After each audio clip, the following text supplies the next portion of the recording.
6월 2일 오늘 만나 성경 말씀은 로마서 4장 9절에서 12절입니다. 그러면 이러한 복은 할례를 받은 사람에게만 내리는 것입니까? 그렇지 않으면 할례를 받지 않은 사람에게도 내리는 것입니까?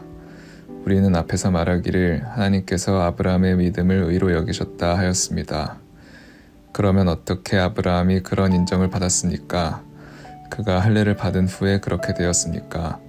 그렇지 않으면 할례를 받기 전에 그렇게 되었습니까? 그것은 할례를 받은 후에 된 일이 아니라 할례를 받기 전에 된 일입니다. 아브라함이 할례라는 표를 받았는데 그것은 그가 할례를 받지 않은 상태에서 이미 얻은 믿음의 의를 확증하는 것이었습니다. 그래서 그는 할례를 받지 않고도 믿는 모든 사람의 조상이 되었으니 이것은 할례를 받지 않은 사람들도 의롭다는 인정을 받게 하려는 것이었습니다. 또 그는 할례를 받은 사람의 조상이 되기도 하였습니다.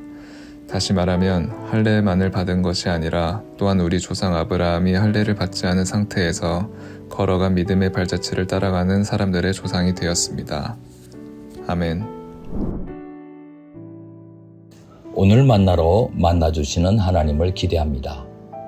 사랑하는 성도 여러분, 우리의 생명은 하나님으로부터 왔고 하나님에 의해 유지됩니다. 하나님의 소유가 된 우리는 하나님을 위해 존재합니다.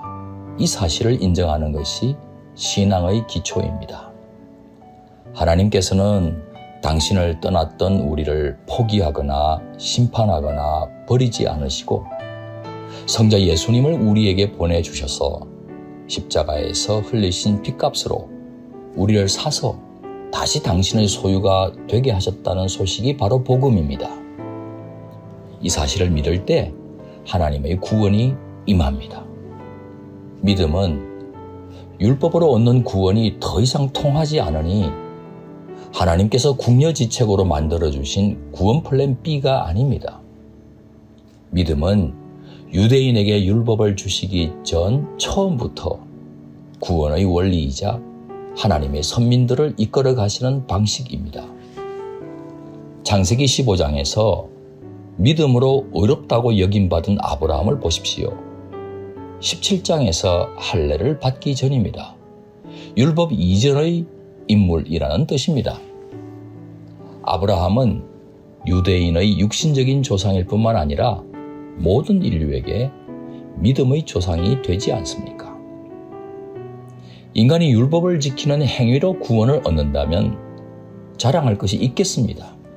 하지만 아브라함이 의롭다고 인정받은 시점을 생각하면 율법의 관점에서는 분명 경건하지 않을 때입니다. 그가 의롭게 된 것은 하나님의 전적인 은혜에 기인한 것입니다. 아브라함에게는 아무것도 자랑할 것이 없습니다. 다윗을 생각해 보십시오. 충장 우리아의 아내 밧세바를 범하고 급기야는 그 우리아마저 살인 교사했던 인물 아닙니까? 죄인 중의 죄인입니다. 사도 바울의 표현을 사용하자면 죄인 중의 괴수입니다. 율법은 간음과 살인을 하였던 다윗을 석살형으로 처형합니다. 하지만 하나님께서는 회개하는 다윗을 용서해 주시고 죄로 여기지 않으시고 심지어 당신의 마음에 합한 자라고 인정해 주셨을 뿐만 아니라 장차 올 메시아의 조상으로 삼아 주셨으니 말로 다할 수 없는 기적 같은 은혜 아닙니까?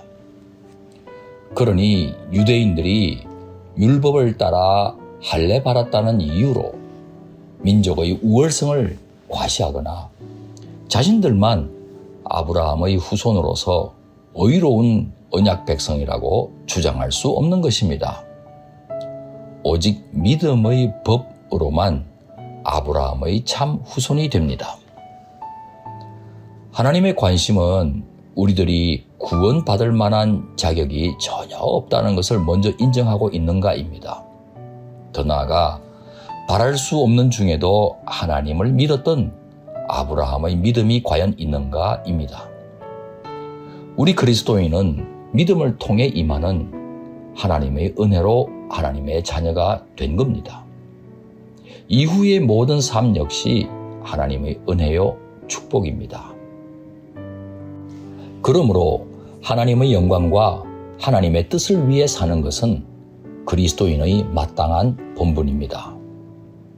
지금까지 지내온 것은 하나님의 크신 은혜임을 겸손하게 고백하고 하나님께 진심으로 감사드리며 남은 생에는 하나님께 봉헌하는 가운데 하나님의 영광이 드러나도록 기도하고 힘쓰는 높은 뜻 성도 되시길 소망합니다. 기도하시겠습니다. 구원과 영생을 거저 주신 은혜의 하나님, 무한 감사를 드립니다. 하나님의 사랑을 신뢰하는 가운데 남은 생애를 하나님께 봉헌하는 믿음의 사람으로 살겠습니다. 예수님 귀하신 이름으로 기도합니다. 아멘. 이제 두 가지 제목으로 함께 기도하겠습니다. 첫째, 오늘의 말씀을 따라 기도하겠습니다. 거저 받은 은혜, 거저 나누며 사는 믿음의 사람 되게 하옵소서. 둘째, 청년과 교회 내 소그룹 모임을 위해 기도하겠습니다. 내가 가진 모든 것이 내 것이 아니라 하나님의 소유임을 고백하며 서로 사랑하며 나누는 삶에 헌신하는 청년마을과 교회 소그룹 모임이 되게 하옵소서. 이 제목으로 기도하신 후에 개인 기도 하시겠습니다.